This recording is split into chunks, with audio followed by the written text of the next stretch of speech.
नमस्कार दोस्तों, स्वागत है आपका एसएन स्टूडियो में। आज हम स्टार प्लस के लोकप्रिय शो झनक की आगामी कहानी लेकर आए हैं। एक छोटे से गांव में पुलिस अफसर आरशी चटर्जी अपनी एक जांच के सिलसिले में पहुंचते हैं।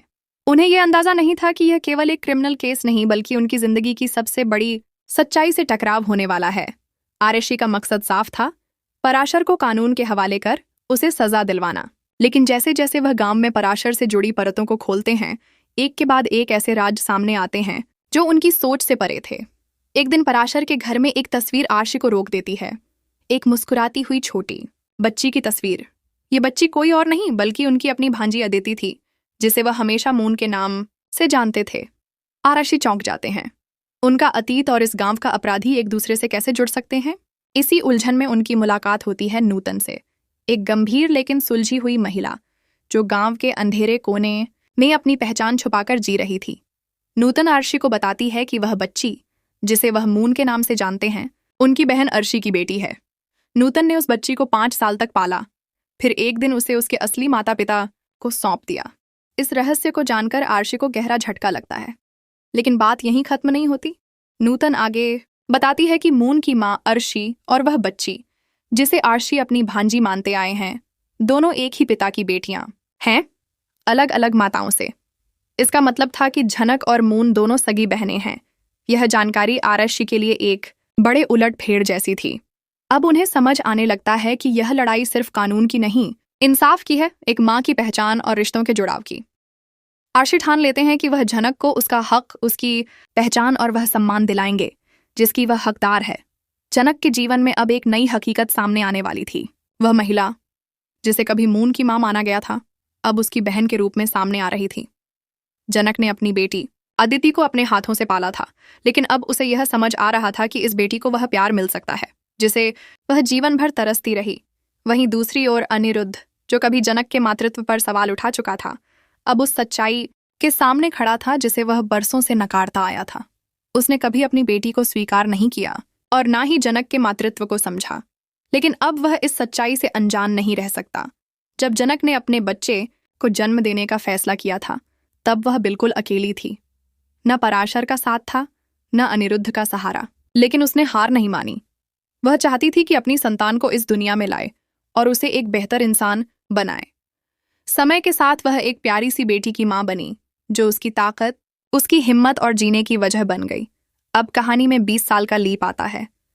झनक की बेटी अब एक आत्मनिर्भर, समझदार और दृढ़ लड़की के रूप में सामने आती है। दूसरी ओर मून, जो अब बड़ी हो चुकी है, जनक को अब तक केवल अपनी सौतेरी माँ के रूप में जानती है। लेकिन किस्मत अब दोनों बहनों को आमने सामने लाने वाली है। क्या मून, जिसने झनक को कभी अपनी सौतेरी माँ समझा था, अब उसे अपनी सगी बहन के रूप में गले लगाएगी? क्या वह अपनी माँ अर्शी की तरह नफरत और झूठ के रास्ते पर चलेगी, या अपनी गलतियों को सुधारते हुए रिश्तों को फिर से जोड़ेगी? इस सब के बीच अनिरुद्ध क्या अपने किए पर पछताएगा? क्या वह अपनी दोनों बेटियों को गले लगाएगा, या फिर अपनी बनाई दीवारों में हमेशा के लिए कैद हो जाएगा? आरशी, जो अब केवल एक पुलिस अफसर नहीं बल्कि जनक का साथी बन चुका है, इस बार अपनी बात को मुकाम तक पहुंचाने की कोशिश करता है। वह जनक को शहर ले जाने का फैसला करता है। यह सिर्फ एक जगह का बदलाव नहीं था, यह एक नई शुरुआत थी, एक नई लड़ाई का बिगुल। यह लड़ाई अब केवल जनक की नहीं, हर उस महिला की है जिसे समाज ने दबाने की कोशिश की है। कहानी अब रिश्तों के पुनर्जन्म की ओर बढ़ रही है, जहां पुरानी गलतियां फिर से टकराएंगी, लेकिन इस बार उन्हें जवाब मिलेगा। शहर की ओर बढ़ती जीप में झनक खामोशी से बैठी थी। उसके चेहरे पर शांति थी, लेकिन आंखों में तूफान मचल रहा था। आरशी गाड़ी चला रहा था, लेकिन मन में उथल पुथल थी। शहर पहुंचने के बाद आरशी ने जनक को एक महिला पुनर्वास केंद्र से जोड़ा, जहां वह महिलाओं के अधिकारों की लड़ाई में कूद पड़ी। धीरे धीरे जनक ने वहां की औरतों की कहानियों में खुद को पाया। कोई पीड़ित थी, कोई लुटी हुई, कोई छली गई थी, लेकिन सब में एक अदम्य शक्ति थी। इसी बीच मून यानी अदिति भी दिल्ली की एक प्रसिद्ध यूनिवर्सिटी में पढ़ाई कर रही थी। वह तेज, आत्मविश्वासी और कभी कभी घमंडी भी हो जाती थी, ठीक वैसे ही जैसे उसकी माँ अर्शी हुआ करती थी। लेकिन अंदर से वह भी अकेली थी। एक दिन आरशी जानबूझकर मून के पास जनक की तस्वीर भेजता है। मून बेचैन हो उठती है। यह औरत उसके सपनों में क्यों आती है? जब एक सेमिनार में मून की जनक से मुलाकात होती है, तो दोनों नहीं समझ पाती कि उनका रिश्ता क्या है।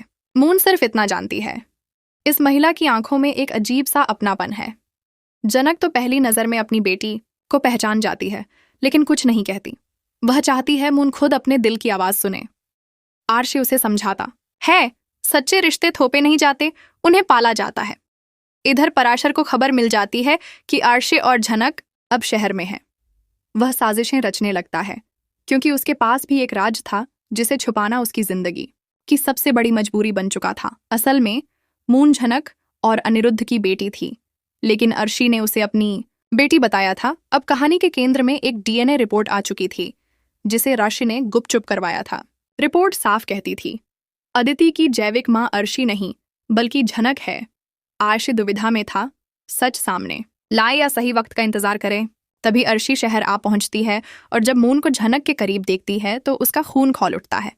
वह जनक को सार्वजनिक मंच पर अपमानित करती है, लेकिन जनक की आंखों से आंसू नहीं, चिंगारियां निकलती हैं। जनक सबके सामने कहती है, हाँ, मैं वही औरत हूं जिसने अकेले एक बच्ची को जन्म दिया, उसे पाला, उसकी धड़कन सुनी जब पूरी दुनिया सो रही थी। और आज वही बच्ची मेरे सामने खड़ी है, केवल मुझे पहचान नहीं पा रही। लेकिन एक दिन वह भी आएगा जब मेरा खून मेरी ममता को पुकारेगा। भीड़ सन्न थी। अर्शी को अपनी हार का एहसास होने लगा। मून अंदर ही अंदर टूट रही थी।